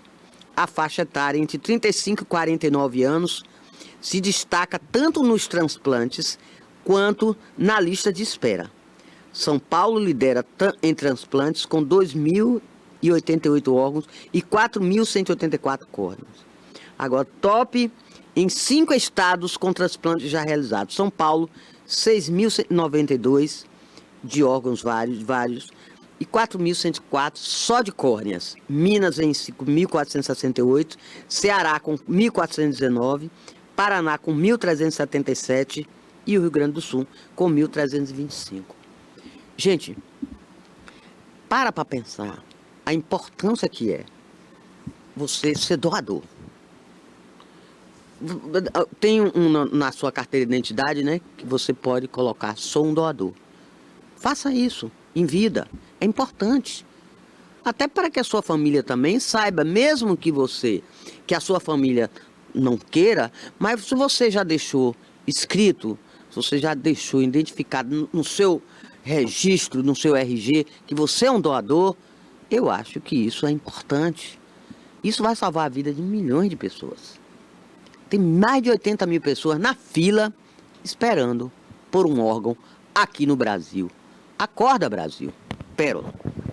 Olha, é importante ter essa conversa com a família, Toné, até porque quando acontece um caso de doação de órgãos, a gente tem que entender que existe o tipo de morte específico para que os seus órgãos vitais eles sejam transplantados em outras pessoas. Existe um tempo também.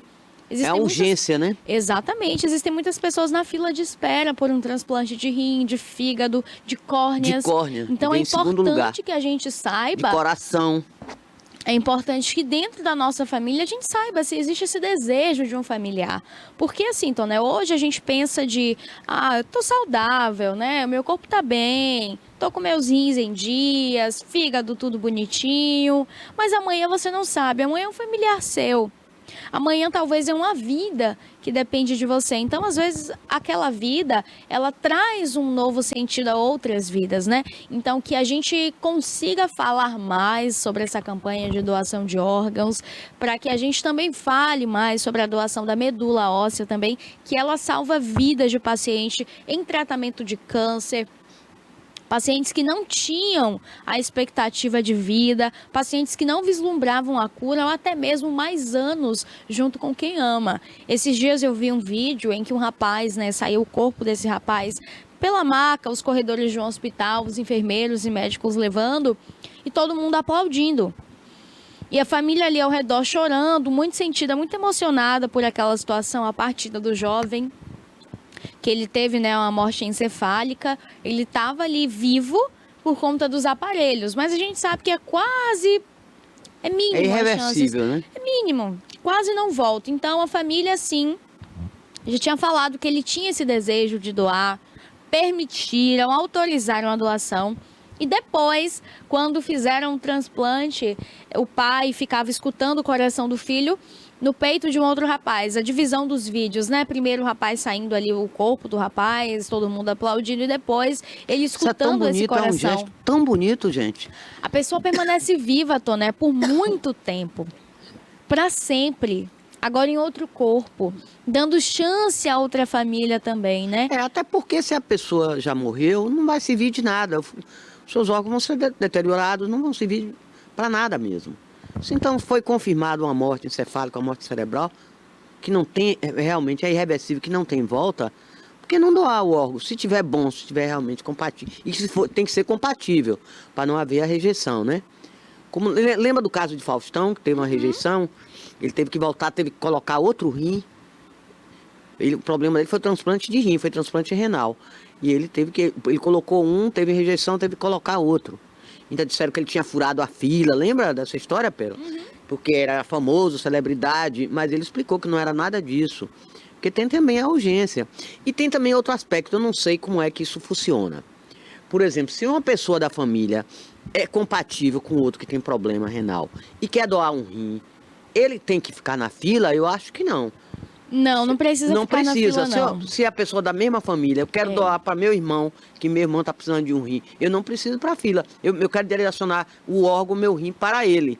Eu acho que não precisa mais ficar na fila. Tem mais de 80 mil pessoas esperando, pacientes esperando na fila. Uma córnea é muito importante, que leva à cegueira. Então, se você morreu, está com morte cerebral, tudo, mas a córnea está boa, está funcionando, saudável, gente, pode doar para uma pessoa para enxergar. Olha que importância. Dar a visão para outra pessoa que vai continuar viva, permanecer vendo. Isso você tem que ter consciência. E principalmente a família também. A família, todo mundo tem que ser doador. Eu sou doador. E mandar colocar no RG. Porque tem uma lei aí que você pode colocar, sou doador. Então pronto, se você é doador, já sabe que teve algum problema, algum acidente que é irreversível. Você está na UTI, respirando através de aparelhos, se desligar, você vai morrer mesmo. Tem famílias que mandam desligar os aparelhos. Então, os órgãos que estão saudáveis, doe. Tantas pessoas precisam de um rim, precisa de um coração, precisa de um fígado, pulmão, córnea. Tanta coisa que você pode... Olha aí, 5 órgãos que eu citei aqui, que você pode trazer a vida e a esperança para essas pessoas. Exatamente. Agora, a doação de órgãos, ela pode ser feita com pacientes, doadores vivos ou falecidos. No caso, como a gente citou, tanto ali um paciente que tem um problema renal, ele tem um familiar também que é compatível, pode ser feito sim, rim também. Além do rim, a gente vê ali pâncreas também pode acontecer. Também, fígado. Então pode acontecer sim de existir essa doação viva. Quando é compatível, o médico cruza através ali dos dados, que é feito o exame. Tem também algumas questões de saúde desse paciente, também de idade. Existe ali uma idade mínima e uma idade máxima. Então, se tiver tudo certinho, tudo bonitinho, esse paciente puder doar, pode sim fazer e você pode salvar a vida do seu familiar. Agora, eu ainda acho que essas campanhas, Pérola, do Ministério da Saúde ainda são muito tímidas. Elas têm que ser mais agressivas e elas têm que ser regulares, constantes, para que a população, que talvez até por ignorância, como eu falei aqui, por displicência, não saber que pode doar, ser doador, como é que faz, de que forma proceder. Então essas campanhas têm que ser mais agressivas e regulares, constantes. Exato. Para que as pessoas sejam doadores e contemplem outras pessoas que poderão ser beneficiadas com órgão. Já no caso dos doadores falecidos, eles são vítimas de morte encefálica, que podem então doar múltiplos órgãos, coração, pulmões, fígado, pâncreas, rins e além dos tecidos também, como córneas, a pele e também os ossos podem ser doados desses doadores falecidos. Os ossos também Também podem ser doados. Interessante. A morte encefálica, ela é uma condição onde a equipe médica já vê que não tem mais nenhuma passagem, nenhum fluxo sanguíneo cerebral. Então, essa pessoa, ela se mantém ali respirando, o coração continua batendo. Pérola, mas se não tem um fluxo sanguíneo no cérebro, o que acontece, já que o coração está batendo? Bom, o coração vai bombear para o restante do corpo. Então, por isso, as mínimas chances desse paciente voltar à vida é assim, considerada realmente um milagre, é bem difícil. Então, normalmente nesses casos, né, muitas famílias, por ver o sofrimento ali daquela pessoa, passar 1 mês, 2 meses, até caso de 3, 4 meses, a pessoa ali já respirando pela ventilação mecânica, eles optam para que seja desligado. Porque realmente, se aquela pessoa, por acaso, por alguma chance divina, voltar à vida, ela vai ter sequelas irreversíveis. Ou seja, ela não vai abrir os olhos, movimento do corpo também não. Então, vai ficar basicamente vegetando dentro de casa, né? E mesmo assim, tem que ter todo um aparato médico para que essa pessoa fique dentro daquela residência. Porque ela já não tem vida. Só de fato o coração que está batendo. Ela não fala, ela não se alimenta, ela não escuta. Então, assim, o coração continua batendo e pode salvar outras vidas. A doação da medula óssea também. E é importante a gente falar, Toné, que no caso da medula óssea, pode ser feita a doação. Você vai ter um aparato também do Ministério da Saúde, a depender do local em que seja feito ali a coleta, em que seja feito essa rapidez, retirada. Né? Tem que ser a rapidez, que o órgão tem que estar em perfeitas condições e armazenado em condições realmente adequadas e tem que ser rápido. Exatamente. Então, a pessoa, quando ela se inscreve, ela faz lá toda a questão bonitinha, nome e tal, passa por exames. Quando ela é selecionada como doadora da medula óssea, ela recebe ali a passagem aérea, ela tem direito a um acompanhante, eles recebem todo o aparato nesse hospital, um hotel também. Então, normalmente é feito aí nas grandes cidades. E por que eu tô falando isso? Acompanhamento integral, né, Pedro? Todo mundo pode ser doador de medula óssea. Todos nós. Inclusive, a medula ela se regenera. Então, não é o caso de um rim, por exemplo, que se você tirar, você vai ficar em falta de um. Não, a sua medula ela vai se regenerar. Ou seja, você vai doar vida e vai voltar a ter vida de novo. E assim a gente vê, Toné, que é importante esse amor ao próximo, né? Quando você fala dessas campanhas ainda serem bem tímidas, eu concordo muito. A gente não são tem regulares informação. e tem que ser regulares. Não é só no Dia Nacional, que foi 27 de setembro, agora no sábado. Mas tem que ser regulares, tem que ser diárias. Muitas pessoas nem sabem como é que acontece essas doações. As pessoas só descobrem quando tem um familiar passando pela hemodiálise, precisa de um rim, passando por algum problema de saúde. A importância da doação. Pois é, então a gente deve conscientizar e falar mais sobre a doação de órgãos, né? Porque salva vidas, traz felicidade a muitas famílias. Quantas famílias hoje têm filhos, pais, mães, avós, muitas pessoas transplantadas. Na fila de espera, isso é que é terrível, a expectativa. Você fica pensando, o telefone vai tocar, vai chamar. Oi, meu doutor, apareceu aqui um órgão compatível com o seu, um rim, um fígado, qualquer coisa, um pâncreas. Ah, então venha logo agora, você tem que ir urgente. Você fica na expectativa do telefone tocar. Eu já vi uma situação muito ruim. Vou contar um caso aqui até de um parente meu. Ele foi, ela não tinha uma idade, não era jovem, teve um problema de coração e ele colocou um coração novo, com um coração novo, zerado. O que aconteceu? Durante a cirurgia, ele teve um AVC. Irreversível. Imagina só. Aí ele teve um AVC, ficou paralisado, em cima de uma cama, cego, mas o coração novo batendo. O drama. Isso durou uns 7 anos. O coração não parava. Coração novo, transplantado. Só que ele teve um AVC, não reagia a nada. E aí, faz o quê? Foi difícil, muito difícil. É um negócio muito sério. Então passou 7 anos em cima de uma cama até o coração parar de bater. Mas ele teve um AVC, ficou sem mobilidade nenhuma, não falava, atingiu a fala e ficou cego. É difícil para uma família ver isso, viu? É doloroso. Aí fazer o quê? Então, sacrificar? Como é que faz eutanásia? O Brasil não é permitido. Não se pratica eutanásia, é proibido, né? Tá certo. Só pratica a eutanásia aqui em cachorros, né? Sacrifício, em animais, em pets. Eu não gosto nem de falar nisso. Eu já sacrifiquei 2. Pérola. Pois é, então é importante que seja falado, e se você tem esse desejo, tem essa vontade, converse, sinalize com a sua família, seu esposo, sua esposa, com seus filhos, com seus pais, falem. E busquem mais informações também sobre a doação da medula óssea. Se você tem vontade também de ser uma doadora, um doador, faz a sua inscrição, o seu cadastro, tudo bonitinho, aguarda lá, porque no momento certo, Toné, inclusive depois que faz a doação da medula óssea, você recebe a mensagem ali falando para quem foi doado a sua medula. Eu conheço uma moça de Ilhéus aqui perto da gente, que ela doou a medula óssea, e cerca de 6 meses depois ela recebia no e-mail ali mensagens falando sobre o estado de vida desse paciente, onde ele morava, o estado que ele morava, a idade e assim, muitas informações. E que se ele tiver vontade de conhecer também, que eles passariam os dados, e ele tinha essa vontade. E aí eles dois se conheceram, uma moça e um rapaz.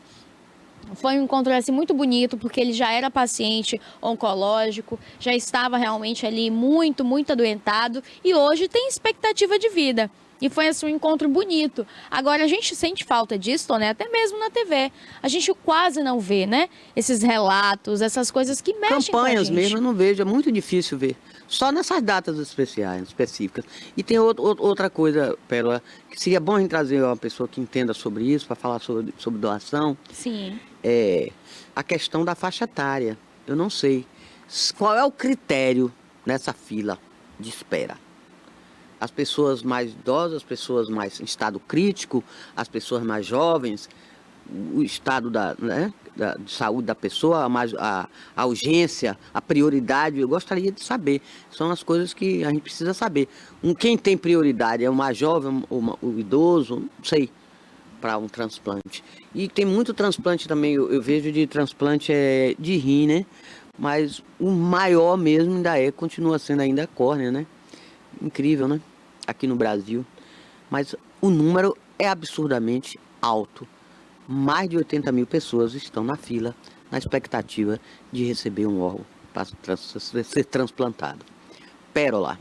Toné, quando a gente acha que já viu de tudo nessa vida, sempre surge alguma coisa diferente, né? Que surpreende. Às vezes é coisa boa, outras vezes é assim, obscuro. E esse é um dos casos que se encaixa nisso. Um homem, ele foi pego, então, em Luiz Eduardo Magalhães, acusado de envenenar árvores.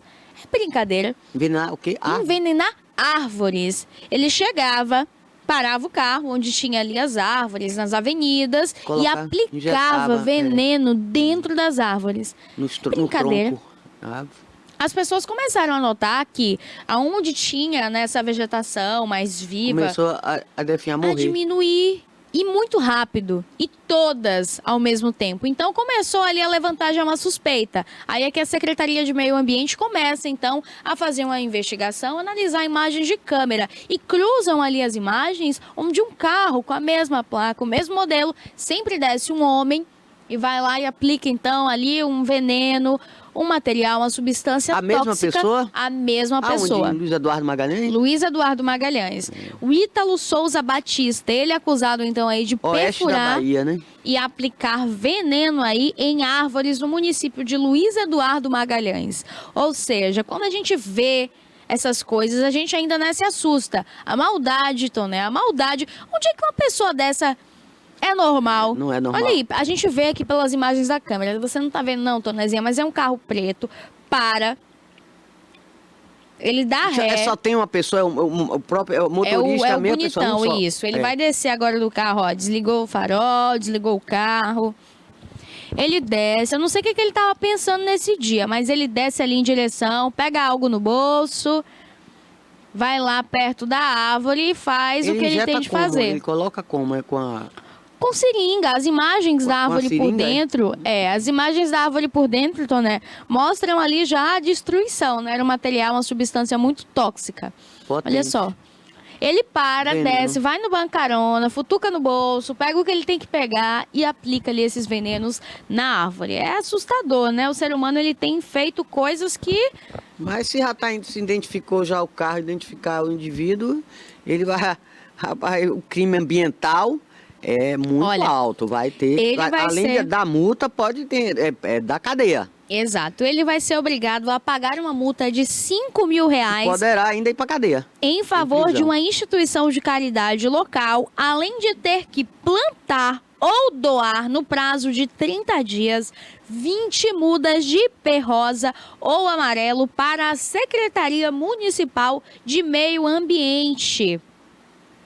Essa daí foi uma fiscalização realizada então pela gestão municipal de lá de Luiz Eduardo Magalhães no último mês. Ou seja, agora em agosto, tá? Isso aconteceu aí em agosto. Mas as pessoas estavam ainda sem saber o que estava acontecendo com essas árvores. Primavera chegando, a gente vê pelas ruas, né? Os ipês, aquela coisa linda, tudo florido, colorida. Né? E aí todo mundo começou a estranhar, vendo as árvores definhando. O estado crítico. E uma ao lado da outra. Não era uma no meio de 3, uma dentre 4. Não, era 4 árvores seguidas, destruídas. E percebia ali que tinha algo de estranho. Quando começam a cruzar essas imagens e descobre que é esse bonitão fazendo uma barbaridade dessa. Agora a gente se pergunta, o que essa árvore estava fazendo a ele, para ele lá envenenar? Toné, a gente fica sem entender, inacreditável. Né? Que exemplo que ele está dando para os filhos dele, né? para essa geração, para filhos, para netos, sobrinhos. Que exemplo está dando para as crianças, né? Quando se trabalha nas escolas pela preservação ambiental, a importância de arborização, de árvores, de espécies nativas, que nós temos muito aqui, principalmente aqui na nossa região, na Mata Atlântica, não é? Muitas espécies que nós temos ainda. Aí você está dando um péssimo exemplo para seus filhos, matar uma árvore. E aqui, ainda em nome do progresso, aqui já estão derrubando centenas de árvores, como estão sendo derrubadas aqui agora. Itabuna virou um canteiro de obra, mas o sacrifício tem sido muito grande para o meio ambiente, muito que está sendo sacrificado. Ali no Banco Raso mesmo, onde vai ter ali um viaduto, muitas árvores também já foram abaixo. Começaram a ser demolidas a partir do momento que foi feito aquele tapedo e tal, começaram a tirar as árvores. Agora, em nome da mobilidade urbana, em nome do progresso, outras árvores foram realmente derrubadas. E eles estão sempre colocando que tá feito replantio dessas árvores em outros locais. Não sei. Eu não tenho acompanhado, sou sincera, não posso estar criticando aqui sem um respaldo, não é? Então, o jornalismo, você tem que estar respaldado do que você está falando. Pode estar falando mentira e jogando fake news aí. Mas o fato que também um indivíduo fazer uma coisa dessa, com a árvore lá que não está atrapalhando nada por enquanto. É numa avenida? É uma avenida, É? Mas ele vai geralmente à noite, de madrugada, né? À noite, mas na cara de pau, porque ele para o carro lá. Com a placa e tudo? Com tudo, um carro preto, ele todo de preto. Eu não sei, Toné, o que passa na cabeça de uma pessoa dessa? A gente fica se perguntando, o que passou na mente desse ser humano para ele sair da casa dele ou de onde ele estiver? Não, comprar um veneno, só isso, comprar esse material pra matar uma árvore. É que uma realmente... não, várias árvores. Agora não, eu me pergunto... psicopata não, é um vagabundo. Vagabundo. Eu me pergunto o que passa na mente de uma pessoa dessa. Uma pessoa dessa é capaz de fazer o quê com o ser humano? Porque se com uma planta que não tá fazendo mal a ninguém, não tá falando nada com você, não mexe com você. Se a avenida já tá lá, não tá atrapalhando nada. Porque aqui estão derrubando as árvores para construir um viaduto.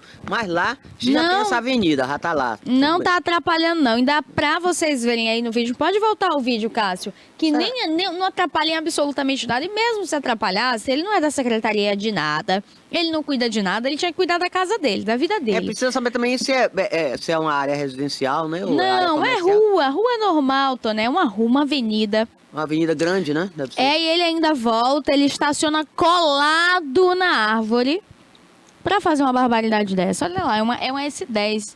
Parece ser uma S10. Ele para o carro, todo de preto, o carro preto, só vê o tênis branco passando, né? Ó, gente, é de assustar uma coisa dessa, Agora foram as câmeras que registraram, né? Tudo, registrou tudo. A forma como ele para ali, a gente consegue ver placa, o modelo do carro. Ele vira ali, não dá tanto pra ver o rosto, mas já dá pra identificar pela placa, né, Toné? Mas é isso, é uma tristeza, mas ainda bem que a fiscalização conseguiu identificá-lo. O que você trouxe mais pra gente, Toné? Bom, nós vamos falar aqui, acabamos de falar sobre questão de mobilidade urbana. Aqui tem uma matéria da Prefeitura de Itabuna, dizendo que a Prefeitura de Itabuna recebeu com uma representante do Fomplata.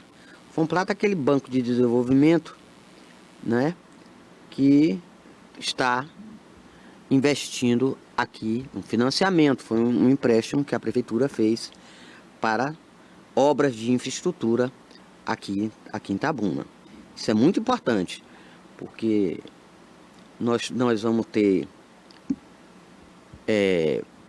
obras como a ponte, essa nova ponte aqui do Conceição, que vai ser muito importante para a mobilidade, para a situação viária da cidade, e tem também o viaduto.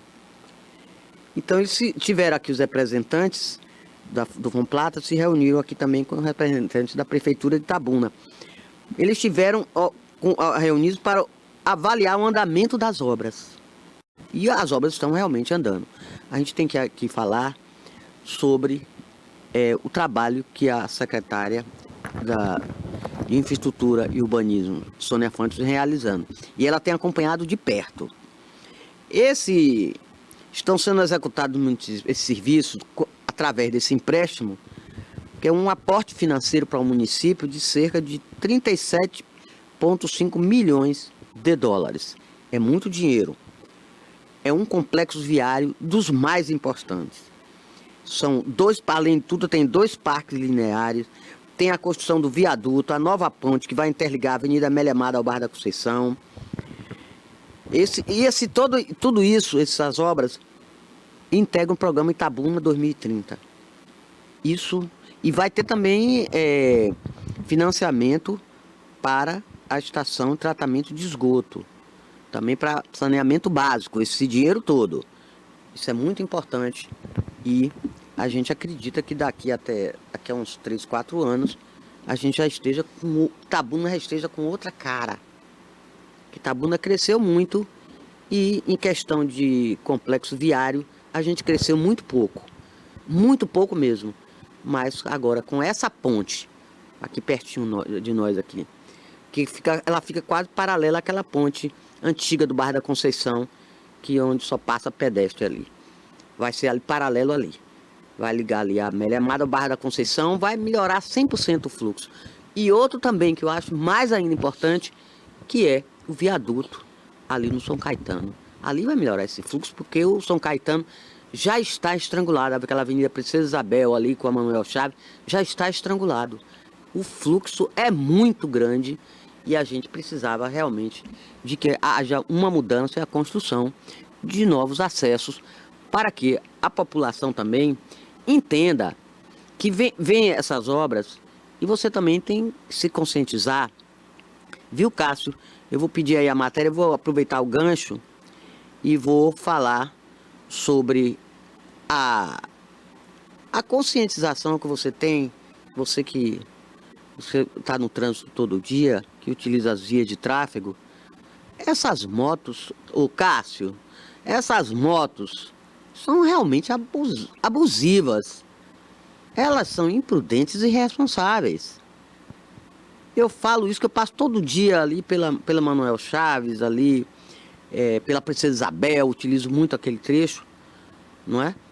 E é muita loucura. De manhã, no horário de pico, 7h30, 8 horas, é uma loucura você andar ali. E tem ciclovias. Para que ciclovia? Ali nas ciclovias eu vejo muito mais motos do que bicicletas, do que bikes.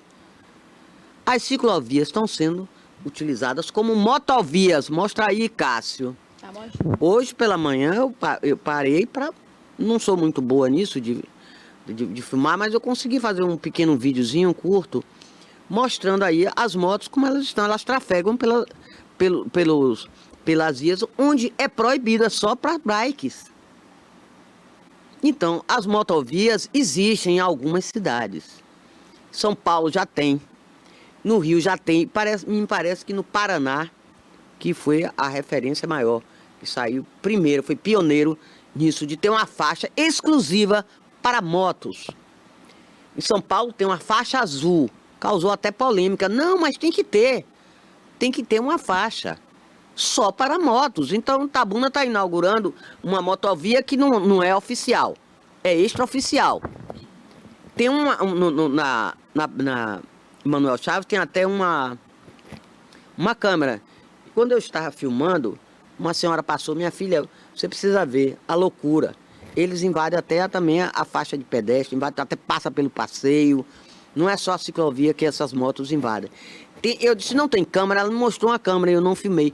Mas tem uma câmera, mas só que a câmera não pega, como ela falou, não pega a placa das motos. Entendeu, senhora? Não dá para pegar. Só pega o motoqueiro lá. Mas o motoqueiro tá com o capacete, você não vai ver nada.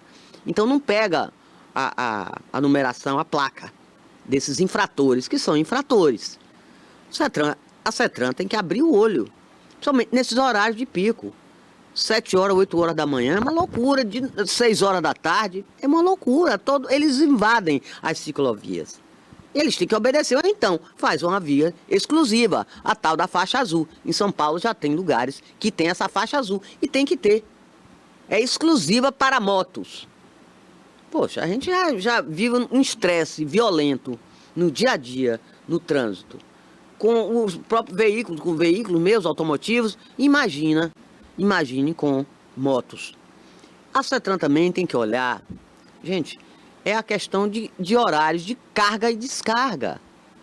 Dia de sábado, por exemplo, é uma loucura. Tem uma loja de eletrodomésticos na Cinquentenário que é uma loucura. Fez uma promoção no final de semana, mas via dupla, milhares de carros parados, via dupla, carregando geladeira, fogão. Não é horário, 10, 11 horas da manhã, não é horário de carga e descarga. Tem um horário específico. Você pergunta, tinha algum agente lá? Não sei se não trabalha fim de semana.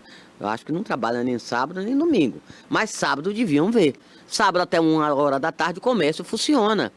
E é o horário realmente preferido para infrações cometidas por caminhões de carga e descarga na Cinquentenário. Pérola.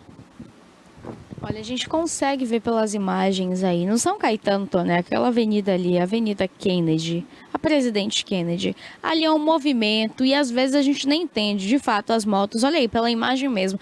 Passa, invade, vai pelo lado errado. Costura, passa na frente do seu carro, invade a faixa de... Bate no retrovisor. Invade a faixa de pedestre. Bater no retrovisor não é novidade. Olha aí, a gente acompanha agora pelas imagens. Esse local aí fica próximo à loja de imóveis ali, no sinal, no semáforo do São Caetano, em frente à farmácia. Né? Aquele semáforo ali é um movimento muito grande, né? Muito grande. Muito grande. Agora a gente fica na expectativa. Mas tem que ter regras. Se todo mundo obedecesse às regras, todo mundo ia se dar bem. Não tinha que ter estresse. Para que estresse? Não tinha que ter. Exato. Então agora a gente fica na expectativa de que os órgãos aí de fiscalização fiscalizem, né, Que não tem que ficar só esperando para dar multa em quem esqueceu o documento em casa. Não que eu seja contra, tá? Mas assim, olha aí. Cadê nesses momentos que ninguém vê? Cadê, Toné? O CETRAN, cadê? Eu vi uma certa vez, mas aí o sinal já estava abrindo. Uma moto, uma bike e outra moto. Quer dizer, a prioridade é do ciclista. Ele estava imprensado entre duas motos. Quer dizer, a prioridade é dele. Aí ele ia discutir como passar, o cara da moto passava por cima dele. Aí o cara ainda buzinou para ele sair da frente. Ué. Eu fiquei olhando e disse, gente, isso não existe, está errado. Quem está errado são as motos, estão ocupando a faixa que é exclusiva para bikes, para ciclistas. Estão ocupados por motos. Itabuna está inaugurando uma motovia que eu não sabia que tinha. Deboche mesmo, tem que debochar.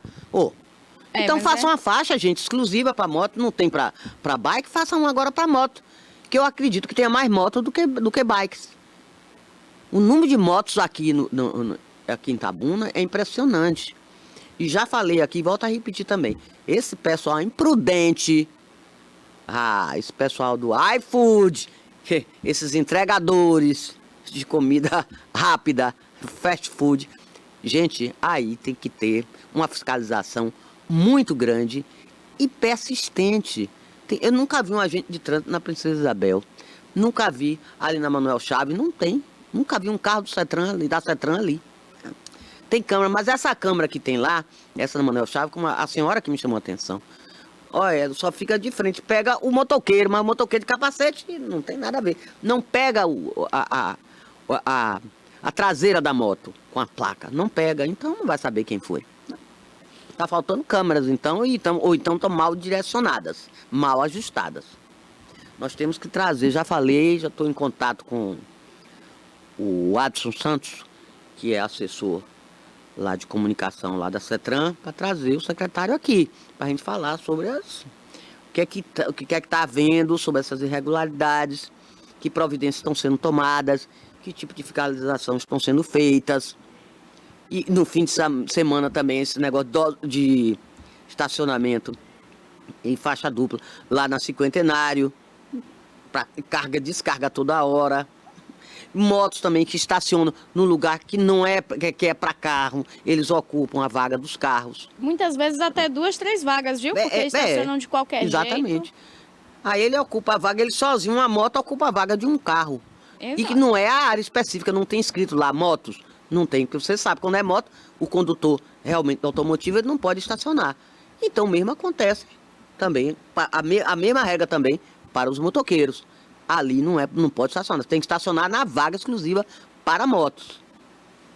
Exatamente. Tem muita Então, coisa para ser corrigida e a gente espera que essa semana ainda a gente esteja com o pessoal do CETRAN aqui, com o diretor, o secretário, para a gente esclarecer a população e para a gente saber que medidas estão sendo tomadas, se tem projetos novos, o que está acontecendo com essas irregularidades que a gente está vendo. E o pessoal continua reclamando também ainda da Zona Azul e a gente precisa conversar sobre isso e esclarecer. Exato. Então a gente fica agora na expectativa, né, dessa entrevista. Inclusive, então, né, na semana retrasada teve uma campanha em Ilhéus, aqui em Itabuna deveria Não, mas também foi a ter Semana tido. Nacional do Trânsito, que Mas é eu em não vi setembro. movimentação nenhuma aqui em Itabuna, viu, Tona? Mas teve. Agora eu não sei se Não foi vi. da forma como eu já vi em outros anos, que era ali na Praça José Bastos, que eles faziam, né? Não, e Colocava até aqueles mesmo... carros batidos, aquelas coisas Isso, feias, na né? rotatória ali do Banco Raso, São Ali Caetano, também, é. ali Eu não sempre vi tinha. Dessa esse vez eu ano, nem né? vi, né? Aquilo ali mostrava de fato, assim, dá uma consciência, porque tem gente É que um só, alerta, né? só se conscientiza quando vê a coisa feia. Porque senão. Esse faz fim de qualquer semana já jeito. tem batida aí feia. Gente alcoolizada dirigindo, batendo, embriagado, bateu o carro aí, né? Acho que foi na Princesa Isabel até. Então, a Princesa Isabel é problema, é uns problemas muito grandes, porque o fluxo ali, Pérola, é muito intenso. Eu que dirijo, eu vejo. É um negócio muito louco. E essas motos não respeitam ninguém. Não respeitam. Não respeita pedestre, não respeita ninguém. Não respeita o veículo automotivo, quem dirá o pedestre, coitado, que é o mais vulnerável. Não respeita a faixa de pedestre, eles não param. Um amigo que fala assim, quando eu vejo, ó, eu boto a mão onde ir, mas às vezes eu vou logo. Fechou, eu vou. Mas se o cara vem lá louco, e a moto ela tem uma velocidade incrível. O carro você ainda tem condição de frear, vir freando e dá condição ainda de dar uma freagem e não aconteceu acidente, não é? Mas a moto não. A velocidade que ele vem, ele entra, pá, e invadem sinal, tá louco, tá muito louco. Tem que chamar a atenção dessas motos, tem que chamar. Verdade. Agora, assim, não só Manuel Chaves, não só ali aquelas principais avenidas, mas A Amélia Rua Amado, Floresta. a JS. Agora, Rua Floresta lá no São Caetano, esse daqui é um alerta, hein? Já fica até como um E pedido, ali um na apelo. Floresta, ela é estreita, né? Justamente por isso, né? Ali é um acidente atrás do outro. Teve uma morte há 3 meses atrás, que todo mundo se lembra. Uma moto, a moça num domingo que foi comprar umas bebidas, ela volta para casa, bate com um carro escolar. Foi uma morte muito feia, trágica demais. E ali também tem um posto de saúde, né? Sem contar que tem escola. Tem escola, E tem posto de fica saúde. na Tem rua. um comérciozinho ali muito movimentado. Muito movimentado. Né? Ali deveria ter mais fiscalização. Não dá, Toné. Outra coisa, viu, Pérola? As Tanto faixas acidente. de pedestre, as faixas horizontais, tudo a sinalização horizontal, estão Péssima. todas apagadas. Péssima. Na Princesa Isabel também tem muito apagado, como ela falou. A Rua Floresta tem uma que você quase não vê perto do posto de Não saúde. vê, não tem não, mas Não tem, tá mais tudo nada no apagado, chão. acabou. Você tem que é uma coisa, tem que ter uma regularização nisso. Essa sinalização tem que ser feita logo. E se Com urgência, aqui é tá verdade. apagado, vamos recompor imediatamente. Agora sim, nessa rua em específico, Rua Floresta do São Caetano, fica um pedido, fica como um apelo. Aquilo ali é perigoso. É um fluxo intenso de veículos. É muito. É muito meio-dia, grande. à tarde, à noite. E à noite, que ali é uma escuridão. Não tem iluminação Não pública, não? tem é? iluminação, não tem, só tem pouco. Inclusive, fica como um pedido. Ali tem crianças passando para ir para a escola, fica um pedido, tá? Muitos acidentes. Esses dias, uma mãe foi buscar um menino na escola, foi atropelada, quebrou o pé ao ponto do osso ficar todo para fora. E eu vi com meus olhos, porque eu estava passando também no momento, indo para casa. Ali eu passo todos os dias. Então, assim, foi uma cena horrível. Direto você só vê o carro freando pra não matar alguém. E assim, tá Mas conseguiu tenso evitar por o lá. acidente?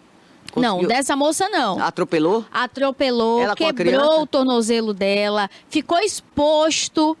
Foi uma cirurgia horrorosa no sentido de muitas Tava com a horas. criança, como você falou? Tava com a criança, mas a criança não, a criança não pegou não, porque ela ia atravessar pra pegar a criança. O porteiro, ele não libera o menino pra vir correndo. Era a menininha, tava com a mochila nas costas. ela Como ia atravessar pra pegar a Isso, criança do pra outro pegar lado. a menina. A moto passou, estraçalhou o pé dela, estraçalhou. A criança vendo uma cena dessa, vendo a mãe... sendo Horrível. E pra todo mundo, a gente fica com... O meu medo de atravessar ali naquela avenida é, assim, terrível. Não é avenida, é rua. É, É Rua Floresta. Estão fazendo ali de avenida, porque assim, Toné, tem carro Mas tem que quebra-mola para... ali também. Só tem um. Quem passa devagar? Ninguém. A gente só escuta assim... É perto voando. do posto de saúde, aquele José Depois Edson. do posto, não. Ali, aquela Ali do posto. ali tem um quebra-mola. Aquele quebra-mola, como já é no início pra você chegar na Princesa Isabel, o povo freia. Ali até freia. Eu tô falando cá, sentido que vem pra aqueles condomínios, onde tem aquele colégio municipal. Depois daquela mercearia, aquela distribuidora bem famosa no São Caetano, ali, então. Que o movimento é muito bem grande. por ali. hein? Onde a gente vê carro a todo momento, criança atravessando e muito escuro, porque as pessoas não entendem que ali é curtinho e fazem de uma borracharia que tem ali, fazem, Toné, de estacionamento. O pedestre, eu tenho que atravessar pela rua com os carros passando. Por quê? Porque eles colocam um carro colado atrás do outro e não tem como você passar. Se você passa por lá, tem um monte de homem consertando moto pelo passeio, no passeio, colado no passeio, no meio-fio, carro. E isso também tem que acabar. Essas oficinas que tem de ponta de rua aí, não é da sua rua, não, da floresta. Mas o pessoal ocupa os passeios. Essas oficinas de moto, aí, é esse ponto também que a gente tem que abordar aqui com o secretário. Não pode. É seu estabelecimento comercial, mas o passeio é público. É público. A calçada é é pública. Eles Você não pode ter uma dentro, não, é extensão na do seu porta. estabelecimento comercial. Você não pode botar, aí bota manequim, bota não sei o quê, tudo ali para você, sapato, não sei o quê, para vender. Verdade. Não pode tabuleiro para vender calcinha, para vender cueca. Não é assim. Não é assim. Ali é uma extensão do estabelecimento comercial. Não, senhor. É passeio, é público. Você não pode. Bota as motos, estaciona tudo ali para consertar moto, para consertar bike. Não é assim. Tem também oficina mecânica também de automotivo, de automóveis, que também ocupam os espaços para consertar. Aí vai consertar carburador, borracheiro. Borracheiro. Também, Ali no caso é um borracheiro mesmo. Olha, eu tô falando isso aqui, gente, porque é muito complicado. Incomoda e atrapalha a vida das pessoas. E o pedestre Toné, a é o gente mais tem que vulnerável. passar na rua, Toné, é na rua mesmo, é na rua. Por Já quê? invade até a Porque eles pista. É na pista, não é invadir não, é na pista que a gente passa. Você tem que passar pelo cantinho, beirando no carro, beirando o retrovisor, porque senão você não pode passar. Ou você passa na pista... Porque o passeio tá ocupado, a calçada. Tá totalmente, é moto, é pneu, é uma sujeira que você fica sem entender. Tem que passar por onde? Pela rua. A gente vem no caminho aqui, ó, no passeio. Quando chega nesse local específico, que ainda pra piorar, que foi justamente onde a moça aconteceu essa tragédia, é escuro à noite. É muito escuro, então você fica ali a mercê. Não tem luz. A gente só escuta os carros freando. Ainda assim, quando tem um que se conscientiza e diminui a velocidade, porque você vai atravessar. Não tem faixa de pedestre. Vai esperar acontecer mais o quê? Porque a moça quase precisou amputar o pé. Quase, por pouco. Por pouco. Agora vai passar, né, por todo aquele processo de fisioterapia. Tantos pontos, o pé da mulher, Toné, ficou a coisa mais feia do mundo. Foi assim, traumático para todo mundo que viu. Então vai esperar acontecer mais o quê? Criança morrer? Pais morrerem, vai esperar que aconteça o quê? Para ter uma fiscalização, a gente pede isso. Então, fica aqui como um apelo de fato, porque tá tenso, tá triste aquela situação ali. E tá na Rua arriscado, Floresta. né? É perigoso. Tanto que agora, inclusive, aconteceu aquele trágico fato ali também da criança, você lembra? Lembro. É bem naquela rua pertinho ali. É bem pertinho dali, que também precisa de mais, iluminação. A gente precisa.